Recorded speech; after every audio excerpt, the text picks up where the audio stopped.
Il y a un maître un jour, il m'a dit, un vrai maître, c'est quelqu'un qui forme des maîtres. Tu veux savoir s'il y a un vrai leader, pas un leader, mais un vrai professeur est quelqu'un qui forme des maîtres.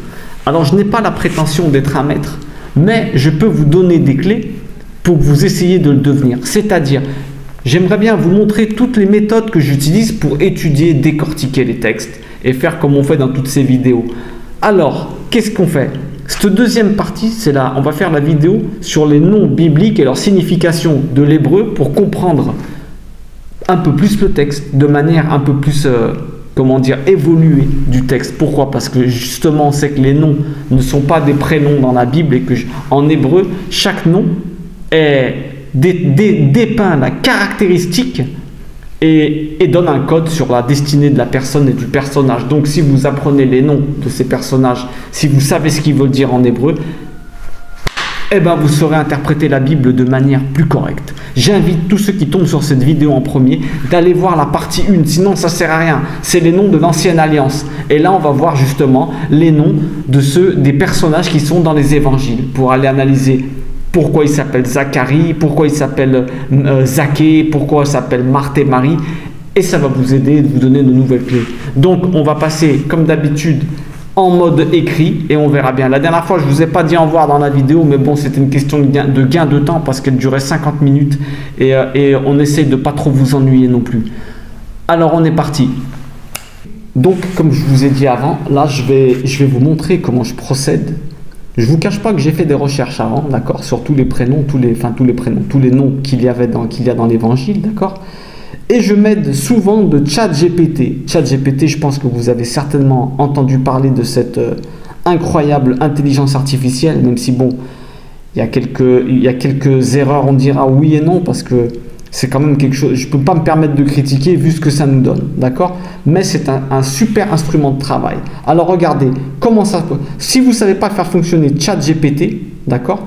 Pour étudier la Bible, c'est ça que je suis en train de vous dire, hein, des cours d'hébreu, etc. N'hésitez pas à me demander en commentaire et je vous explique. Je prends le temps de vous expliquer et je fais même une vidéo où je vous dis comment il s'installe. En fait, tu dois l'installer. C'est même pas l'installer, tu dois signer en ligne, tu dois t'inscrire en ligne et ensuite c'est dans Google en fait. Alors regardez, là vous êtes dans Google et moi là j'ai la petite icône, hein, d'accord, pour rentrer dedans, mais bon, normalement vous pouvez regarder un petit peu tout ce qu'il y a. Donc alors moi j'ai l'icône de ChatGPT, j'ai pas besoin de le chercher dans Google, d'accord, parce que en fait il s'est préinstallé ici, hein. Tu fais une visite, il va te voir. Bon là vous voyez un petit peu Instagram, bah, j'y vais pas souvent, je sais pas pourquoi c'est là, mais bon bref. Alors, je me mets dans... Bah là, j'ai l'évangile.com. Vous voyez, là, c'est là où je vais regarder, vous vous souvenez? Là où je regarde les codes strong, là, on va dans Luc, tout ça, là. Si vous voulez que je fasse une méthode exactement de comment je travaille, je peux vous le faire. Hein. Alors là, vous allez ici, comme on disait, vous appuyez sur, par exemple, le diable, comment il est dit en grec, diabolus, traduit par diable. Vous avez vu comme d'habitude. Hein. Bon, bref, c'est pas le but du jeu aujourd'hui. Donc, je vais dans ChatGPT. Je vais dedans. Alors là, il te demande comment je peux t'aider aujourd'hui. Vous lui demandez ce que vous voulez. Hein. Par exemple, je vous fais un exemple où vous voyez, donne-moi, pour ceux qui ne connaissent pas, hein, bien entendu. Hein. Alors j'enlève ça d'ici, excusez-moi. Donne-moi la traduction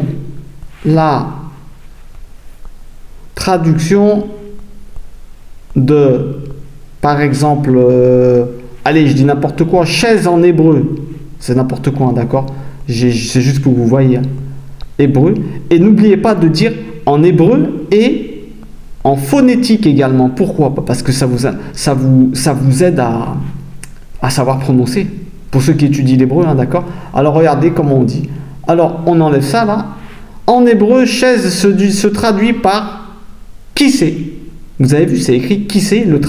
La phonétique, en phonétique, bah, c'est en alphabet. En alphabet latin, d'accord? Et alors on dit qui c'est. Vous avez vu, vous pouvez lui demander plein de choses comme ça. Hein. Par exemple, en quelle année est mort, par exemple, David? Le roi David, regardez. Alors le roi David est décédé autour de 970 avant notre ère selon l'estimation historique. Très très intéressant. Alors qu'est-ce que j'ai fait? Alors bon, ceux qui veulent avoir des indications, je peux vous expliquer comment ça fonctionne, d'accord? Bien entendu, ChatGPT 3.5, hein, parce qu'il y a le 4 qui est payant. Je pense que peut-être qu'un jour il sera gratuit et on pourra y aller. Mais bon, bref. Alors, on se met dans là. Moi, ce que j'ai fait ça. Je me suis dit, le premier cours qu'on a fait, il était fait d'une manière bon, qui était pas mal. On avait les noms, la vidéo numéro 1. Mais la deuxième, regardez ça. J'ai fait ça sous forme de tableau avec ChatGPT. Qu'est-ce que ça veut dire? Pour les noms, pour la définition des noms et l'explication des noms des personnages de la Nouvelle Alliance, hein, d'accord, appelé le Nouveau Testament à mauvais titre, parce qu'il n'y a pas de mort, donc je ne comprends pas le testament. Si quelqu'un a l'explication, il faudra que je fasse des recherches. Pourquoi ils ont appelé ça testament, d'accord? C'est intéressant. Peut-être que c'est beaucoup plus intéressant, que je suis plus bête que prévu, mais voilà, je me dis qu'il n'y a pas de mort. Donc, alors le tableau, comment il fonctionne? Nom en hébreu ou grec. Alors on a Jean-Baptiste par exemple là, nom en hébreu ou grec, Yohanan, prononcé en phonétique, Yohanan. C'est important de mettre la phonétique, parce que si après tu te mets à lire par exemple ici là, et tu sais pas ce que c'est, tu lis des petits bâtons comme ça où tu viens juste d'apprendre, là on voit très bien que c'est écrit Yohanan, d'accord? Là c'est écrit Yohanan. Alors on continue, Yohanan. Alors là je suis en train de juste vous montrer le tableau comment il fonctionne, après on se met dedans, d'accord? Alors le nom hébraïque, en écriture hébraïque, Yohanan, là on a Jean le Baptiste en hébreu, hein, d'accord? Signification, Yohanan, Dieu est miséricordieux, d'accord? Et l'étymologie, en fait c'est plus ou moins pareil, hein. Alors là on regarde, étymologie, de l'hébreu Yohanan, vous voyez, il s'est trompé du hébreu, vous voyez, bon, il y a quelques petites erreurs, hein. De l'hébreu Yohanan signifiant Dieu est miséricordieux. Alors là, il n'a pas trop détaillé, mais des fois, il détaille pas mal, d'accord? Donc oui, Dieu est miséricordieux. Yohanan, alors Yo, on a dit que Yo, c'est le diminutif de Yahvé, hein, d'accord? Le tétragramme, le Dieu de miséricorde, de bonté et de miséricorde, hein, d'accord? Et Hana, on avait déjà vu dans le cours d'avant, Hana, ça veut dire la grâce. Donc la grâce de Dieu miséricordieux, la grâce du Dieu miséricordieux. Donc on a exactement Dieu est miséricordieux. Jean le Baptiste. Je pense pas qu'ils disent le Baptiste en hébreu, hein. Là il nous a traduit Jean le Baptiste, il a été sympa avec nous, ChatGPT. Yohanan, d'accord, Hamatabail, d'accord. Le M, la petite barre en dessous c'est un ma. La petite barre en dessous c'est la voyelle A. Alors là on a un He, Matabil, pardon, parce que là, je ne veux pas dire la Matabil, parce que le point en bas, c'est un I. D'accord, je suis en train de, il faut que je le grossisse, pour ça je vois bien. Yohanan Matabil, d'accord? D'accord, parce que là, c'est le Baptiste, d'accord? Le petit point en haut, c'est le contraire du français, en fait. Quand c'est un petit point en bas, là, comme ça, c'est que la lettre, elle porte un I. C'est un B qui porte un I. Et ça, c'est un T, d'accord? Et la dernière, c'est un L, d'accord? Bon, alors on revient là-dessus.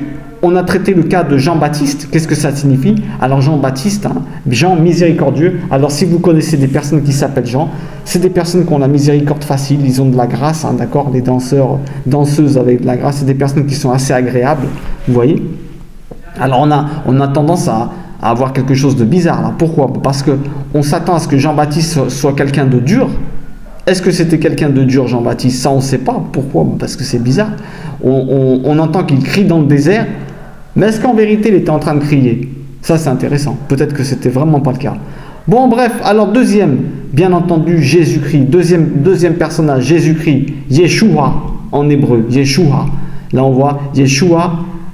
Alors là, il nous a rajouté quelque chose, c'est intéressant. Yeshua ha-Natsori, le Nazaréen. Le Nazaréen, Yeshua ha-Natsori, d'accord, en hébreu.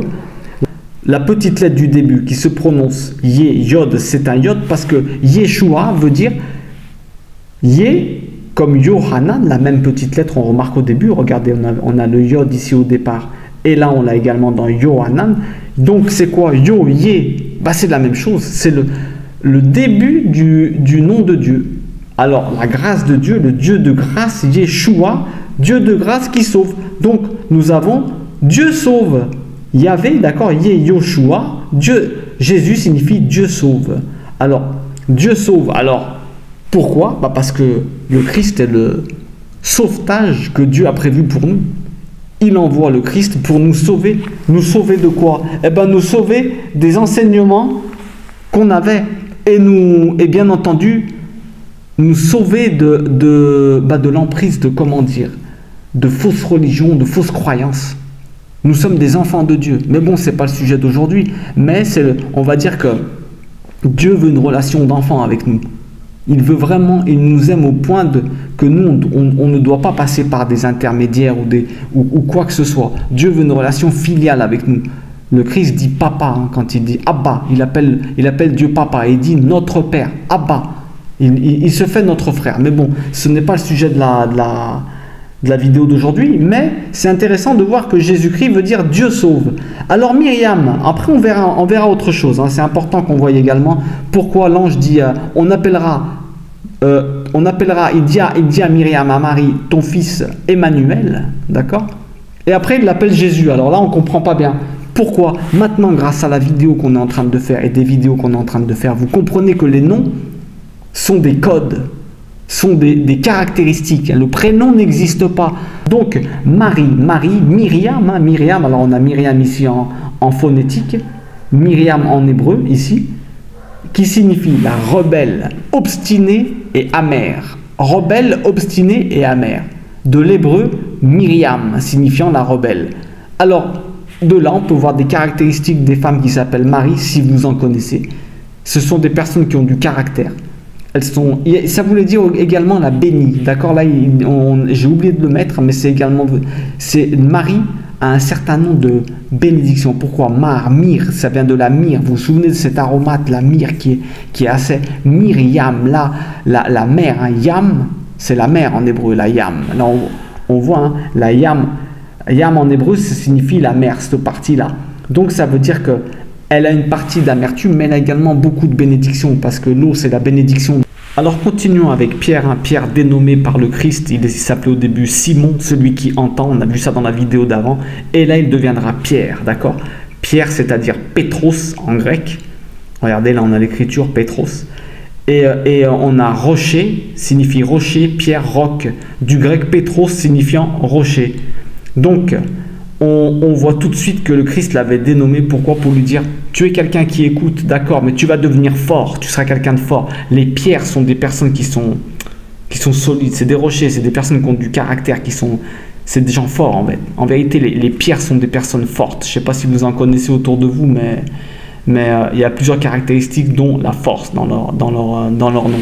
Alors continuons, on fait tout bien entendu, on fait tous les disciples du Christ. Andreas vient de Andreas du grec, courageux, viril et fort. Alors un autre, hein, si vous connaissez des André, ils sont courageux, viril et fort. Vous remarquerez, quand vous lisez l'évangile, vous dites tiens, alors là, viril, c'est des personnes qui sont fortes. Hein. André et Pierre, nous voyons le profil de ces deux premiers disciples qu'on vient de voir. On continue avec Jacques, Yaakov en hébreu. Celui-là, on l'a vu également dans la vidéo d'avant, alors on ne rentre pas trop dans les détails. Signifie surplantera, surplanter, remplacer. Yaakov, d'accord, qui saisit au talon, d'accord. Yakev signifie talon en hébreu. Donc Jacques, hein, traduit par Jacques, vous imaginez à quel point on est loin. Donc c'est intéressant de voir le vrai nom en hébreu, bien entendu. Continuons avec Jean, là on répète Jean, hein, d'accord. Jean, Yohanan, d'accord.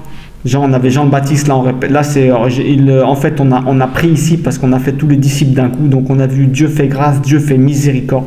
Jean, ce sont des personnes qui ont la grâce et la miséricorde facile, on a dit.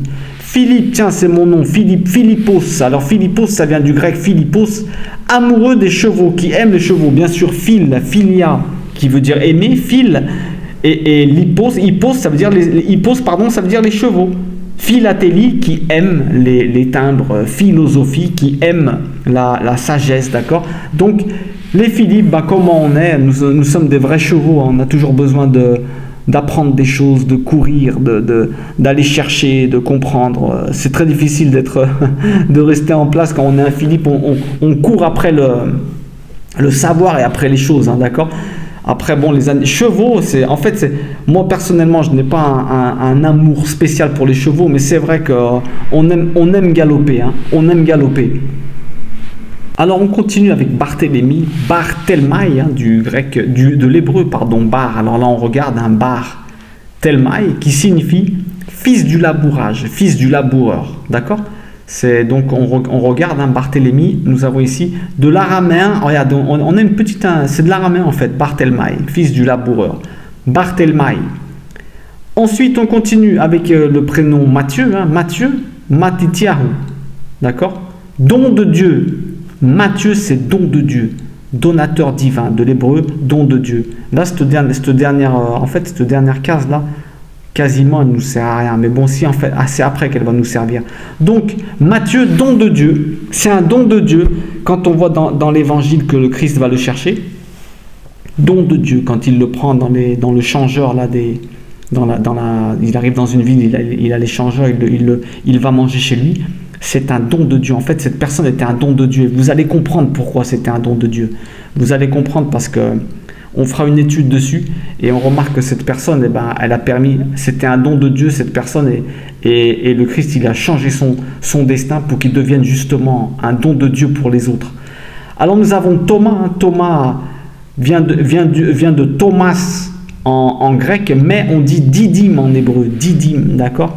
Là, je ne l'ai pas précisé, mais ça vient de didyme en hébreu qui signifie jumeau, d'accord? Didyme, jumeau. Le jumeau, pourquoi Thomas s'appelle le jumeau? Bonne interrogation, ça a fait couler beaucoup d'encre. Il y en a qui disent qu'il ressemblait beaucoup au Christ. Thomas, le jumeau, d'accord? Donc les Thomas sont certainement des personnes qui arrivent à s'adapter aux gens en face d'eux et à être un peu comme leurs jumeaux, d'accord? Il faut peut-être qu'il y a des caractéristiques des Thomas qui sont des jumeaux des autres. Ils arrivent à ressembler, peut-être à capter les intentions à percevoir les émotions des autres. Jacques le mineur, Jacob, là j'ai fait tous les disciples. Jacob, on l'a déjà vu, sur Plantra, d'accord, qui vient de Jacob, on l'a vu juste avant. Jude, Yehuda, on dit en hébreu, Yehuda, on l'a déjà vu dans la vidéo d'avant, qui vient de louange, confession et adoration, d'accord, de l'hébreu Yehuda. Louange et adoration. Les Yehudim, les Juifs ont le mot louange de Dieu dans leur nom. Les Juifs, c'est intéressant. Simon le Zélote, Simon le Canaï. Alors il nous a traduit ça, Ha-Canaï. Le Zélote se dit Ha-Canaï en la canaille. C'est intéressant ça, si vous avez des infos dessus, j'aimerais bien savoir. La canaille, est-ce qu'on dit une canaille à cause des Cananites, des Zélotes, pardon? Des zélotes qui tuaient les autres en canaille, entre guillemets, et des sicaires qui venaient te... C'est intéressant. Je pense pas, il faudrait que je fasse des recherches dessus. Tenez-moi au courant si quelqu'un a des infos là-dessus, d'accord? Si vous avez des infos là-dessus, laissez-moi un petit message, vous m'expliquez ça. Il faudra que je fasse des recherches. Si vous voulez, on fait après, là. Alors, si j'ai le temps, on le fait après. Entendu. Alors, Simon, qui a entendu, d'accord, ça, on l'a déjà vu aussi, Simon. Alors, on continue. Matthias. Le Matthias, don de Dieu, ça ressemble à Matthieu, don de Dieu, cadeau de Dieu. Vous avez vu, c'est des noms qui se ressemblent à Matthieu, Matthias. On est en train d'observer, là je remonte à Matthieu, il est où? Mathiyahu. Et là on a Mathiyahu. En fait, c'est les mêmes noms en fait. C'est les mêmes noms mais qui changent un petit peu, qui a été hellénisé apparemment, il a été mis à la grecque. Alors bien sûr, on attaque avec Paul, Shaoul, Shaoul de Tarse. Shaoul en hébreu, Shaoul qui signifie petit, humble et faible. Paul, pas Shaoul, mais Paul signifie petit, regardez bien, petit, humble et faible. D'accord? Shaoul, on a. C'est intéressant de voir on change son nom et il devient petit, humble et faible. Le contraire de ce qu'il faisait avant. Quand il se fait dénommer, je pense pas qu'il se sentait faible parce qu'il a persécuté tous les chrétiens.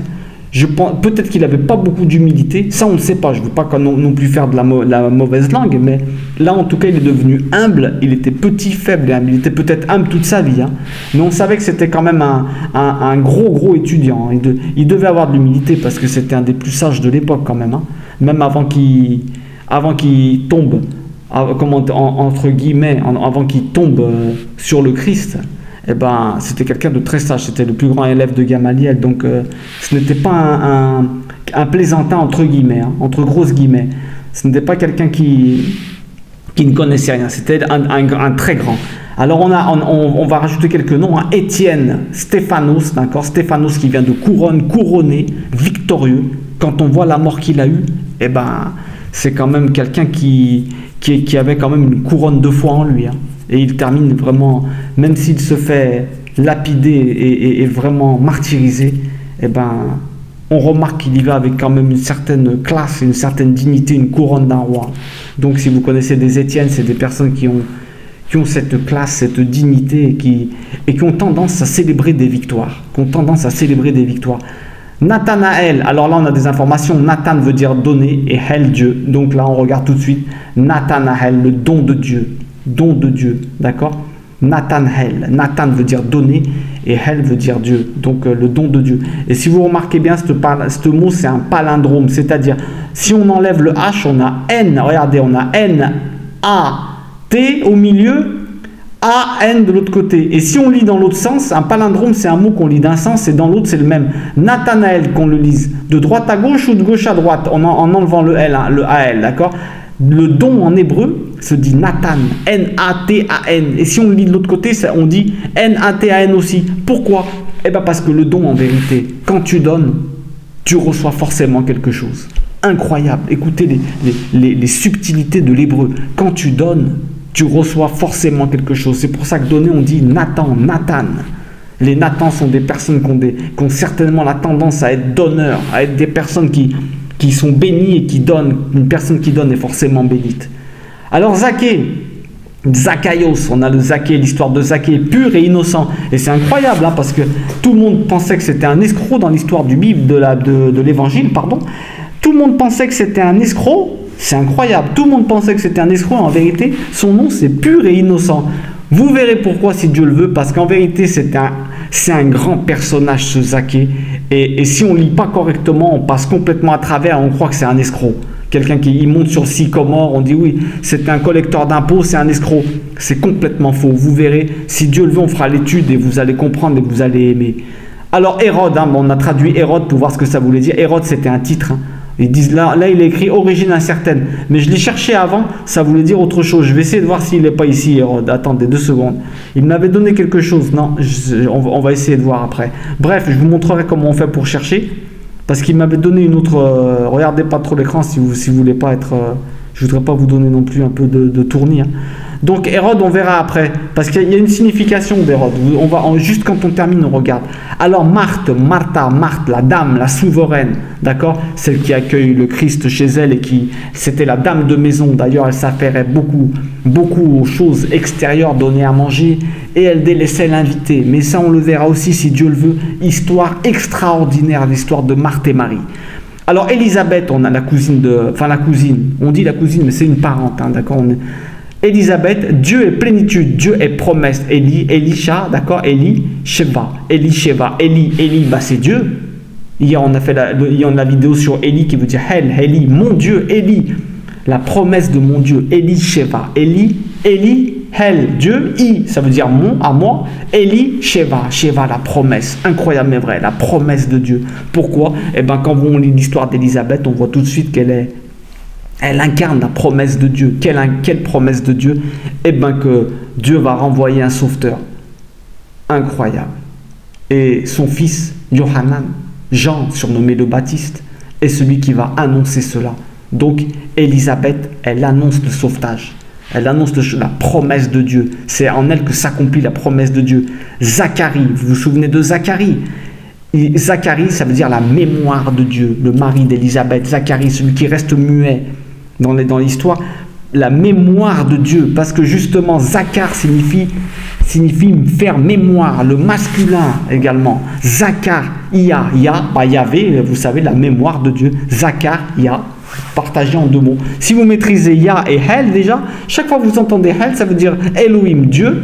D'accord? Et Yah, ça veut dire Dieu aussi, le Dieu de miséricorde, et Hel, le Dieu de justice. Donc, Zacharia, eh ben là, on n'a pas de problème de comprendre que Zachar veut dire mémoire. Regardez, Zachar et Yah coupés en 2. Là, à partir d'ici, Yah veut dire Dieu. Incroyable, mais vrai. La mémoire de Dieu. Zacharie est... À lui, il incarne la mémoire de Dieu. Il fait mémoire que Dieu va renvoyer un sauveur. Incroyable.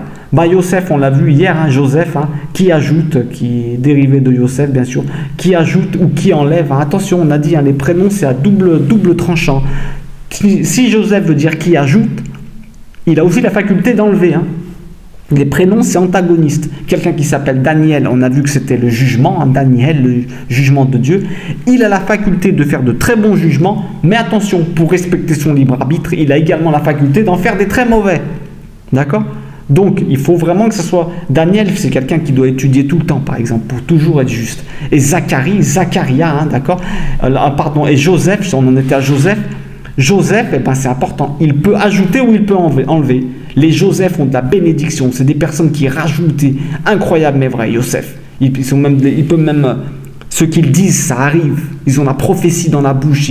Ils peuvent même faire des rêves prophétiques. Mais bon, avec modération, hein, d'accord? Je ne suis pas en train de dire. Je dis ils peuvent, hein, d'accord?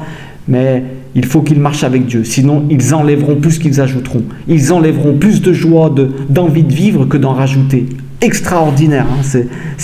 Quand on maîtrise quand on a des indications sur les prénoms en hébreu, ça change tout. Antipas, Antipas, regardez ce que ça voulait dire, les Hérodes Antipas, hein, contre tout, opposé à tout. Incroyable, hein, ça vient de Antipas en grec, Hérode Antipas, opposé à tout. Celui qui fait partie de la fin de Jean-Baptiste, hein, d'accord. Salomé, Salomé c'est celle qui danse pour faire tuer Jean-Baptiste, Salomé. Paix et pacifique, vous vous rendez compte, Salomé. Paix et pacifique. Et vous avez vu ce qu'elle nous fait. Salomé se met à danser devant Hérode. Pourquoi paix et pacifique? Ça voudrait dire que, en vérité, quand elle a dansé devant Hérode, elle ne voulait pas faire ça au fond d'elle. Je sais pas, on réfléchira dessus, j'espère, pour une prochaine vidéo qui arrive, hein, parce qu'on est en train de, si Dieu le veut, on est en train de faire les évangiles dans l'ordre. On va certainement arriver très bientôt à ce passage de Hérode qui fait décapiter Jean-Baptiste et cette jeune fille Salomé qui danse.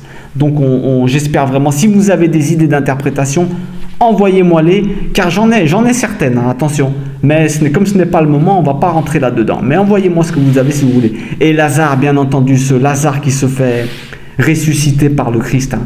El-Hazar, Dieu a secouru. Dieu, alors comme d'habitude, hein, ça vient de El-Lazare. Hein. El-Lazare. El, on a dit, vient de El, Dieu de justice, et Hazar, a secouru. Lazare se fait réveiller de sa mort. Et ça aussi, c'est une étude incroyable et extraordinaire, celle-là. J'espère qu'on la fera le plus vite possible parce qu'elle est vraiment, vraiment magnifique. D'accord? Bon, du coup, je me rappelle même plus ce que je vous avais dit qu'on devait regarder. Mais bref, c'est pas grave. Je regarderai la vidéo. On regardera en commentaire et on verra ça la prochaine fois.